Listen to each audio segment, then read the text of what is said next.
అందరికీ మేము పిక్నిక్ వెళ్ళి అక్కడ చక్కగా వంట చేసుకొని తిన్నాము. 3 kgs రైస్, బాస్మతి రైస్తో ఫ్రైడ్ రైస్ చేయడం చూపిస్తాను ఈరోజు.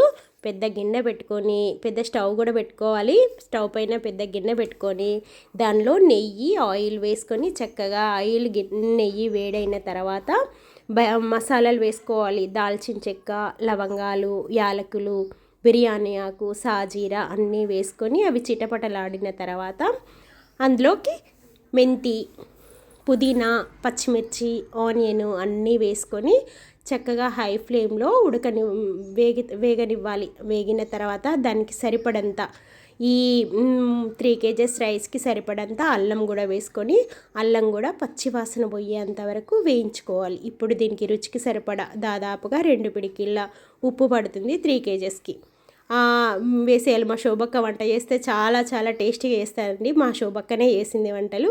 ఈ గిన్నె ఉంది చూడండి, ఈ గిన్నెతోని 2 గిన్నెల నీళ్లు పోసింది అక్క. ఎందుకంటే ఒక గిన్నె రైస్ అయింది.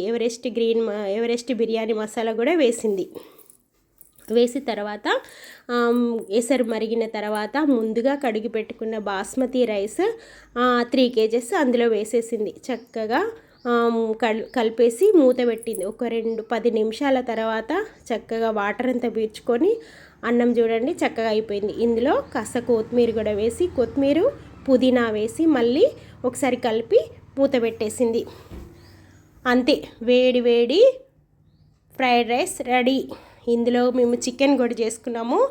ఆ chicken fried rice very very టేస్టీగా ఉందండి. చాలా టేస్టీగా ఉన్న పిక్నిక్ భోజనం. Thank you for watching.